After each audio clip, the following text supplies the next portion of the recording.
All right, I'm going to talk to you guys today about how to break down a whole life policy.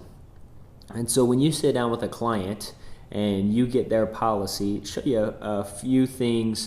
First of all, what to look for, and then how to replace that policy as well. So let's say I'm sitting down with John and Mary, and they have a whole life policy that they have brought out, and I'm going through, which I have one here today that I'm going to show you how to replace. I'm going to just tell them, I'm saying, hey, John and Mary, there's 3 rules the majority of the time that apply to whole life policies.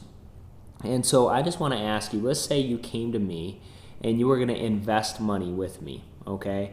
I want to ask, would you continue to invest money if these 3 rules were in place in that account? The first rule is that, let's say you're investing $150 a month into my investment, and I say for the first 1, 2, or 3 years, you have no money in that investment.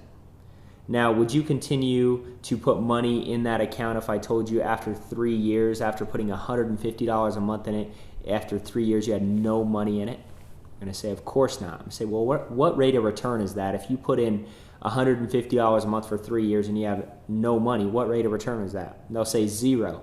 Say, John and Mary, but it's not 0. It's a negative 100% rate of return. I'm say, if your policy worked like that, is there any way I could get you to keep it? They're going to say no. I say, okay, the second rule is that, let's say after the 4th, 5th, 6th year, you did start to build up some money inside of the savings program. And you decided you need some money, whether it's to send your kids to college, you want to buy a new car, but you want to get money out of the savings program. And I say, well, John and Mary, you can get to that money, but you have to borrow it, which means you have to pay the money back with interest of around 6 to 8%. Now, would you ever put your money in investment knowing that you're going to have to pay it back with interest when it was your own money? They're going to say no. I say, does it make sense to borrow your own money? No. So, John and Mary, if your policy worked like that, is there any way I could get you to keep it? They're going to say no way. I'm saying the third rule is, I don't want your family to argue about money if something happens to you, so we're just going to keep your cash if you die. Now, would you ever put your money in a savings program knowing that they're going to keep your cash if you die? They're going to say, no way. So if your policy worked like that, could I get you to keep it? No. So assuming your policy works in these 3 ways, and I can show you that it has these 3 things inside of your policy, is there any reason I couldn't earn your business tonight? They say, nope. They go, okay, great. So let's look at your policy. Now, you guys currently have what's called a whole life policy. Okay, so we'll go through it. Now, I told you there was a few rules. Now, you remember that first rule was you have no money in it for the first 0 to 3 years, right? First 1 to 3 years. So I go to the cash value section of the policy, and if you look at this, it says table of guaranteed values, okay? Now, the first year, how much money does it say you put in? Or, how much money does it say you have in your cash value? None. How about the second year? None. How about the 3rd year? None. How about the 4th year? So you have no money in your policy for 4 years. So does that explain rule number 1? Yeah. Now, rule number 2 was you have to borrow your own money at 6 to 8%. Well, in this policy, it says right here that the interest rate referred to is 5% a year. But we got to go back and look at the loan section of your policy. So if we go back to the loan section of your policy, it says cash value and loans. And it says we may defer paying these proceeds for up to 6 months after the date of surrender. It also says we may defer a loan except to pay a premium due to us for this policy for as long as 6 months. Then it talks about loan interest. It says loan interest accrues each day. Interest is due on each anniversary or on the date of death or surrender. It says interest not paid when due becomes a part of the loan and will also bear interest. So John and Mary, so if you don't pay the interest back, they add that interest onto the loan and also charge interest on top of interest. Can you believe that? So does that explain rule number 2? Yeah. And then the third thing is they keep your cash if you die. So now we got to go to the death benefit section of the policy.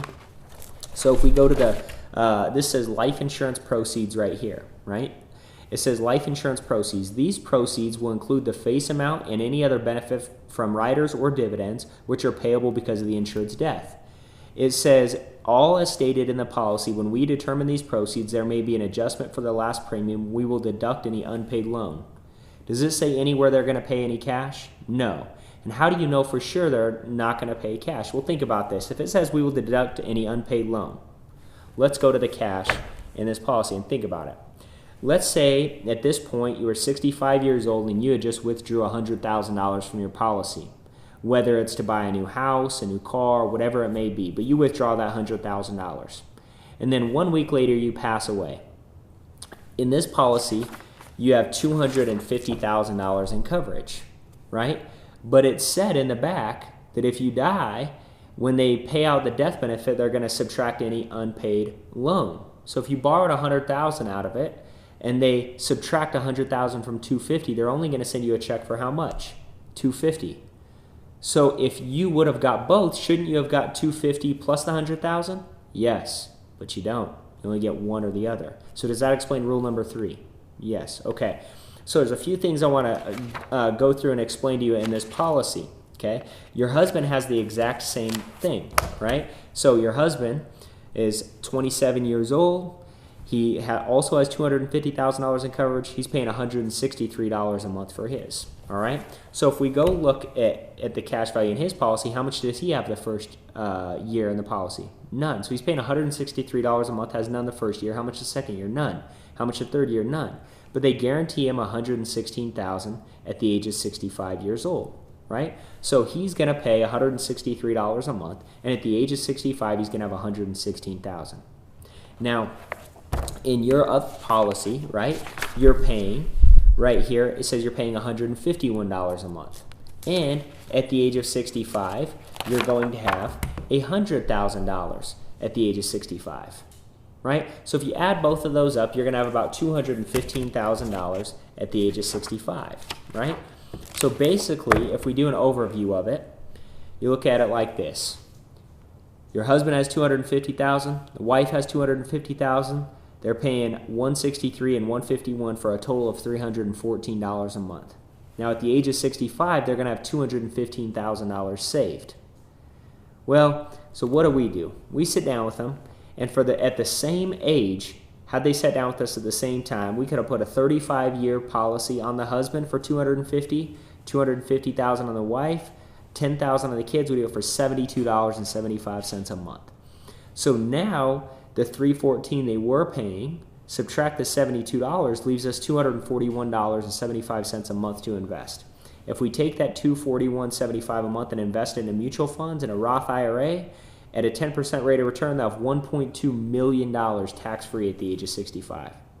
Is that incredible or what? So the way I explain it to the client is like this. This is what I do. I get a sheet of paper, and I'll write whole life on one side, buy term invested difference on the other side. And I'll just put them side by side. And I'll say, okay, John, you're 27, have $250,000 in coverage. Mary, you're 24, have $250,000 in coverage. You guys are paying a total of $314.50 a month at the age of when you bought the policy, and at the age of 65, you're going to have $215,000 saved, right? So with us, we're going to give you the same $250 plus cover your kids, and we do that for $72.75 a month. So we saved $241 a month and 75 cents. So now we take that money, invest it. Now you're going to have $1.2 million at the age of 65. So John and Mary, would you rather have A or would you rather have B?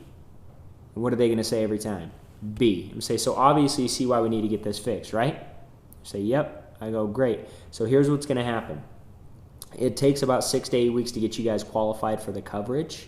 I'm going to take first month's premium, which allows me to conditionally cover you from when I leave your home tonight, and we'll see if we can get you guys properly protected, okay?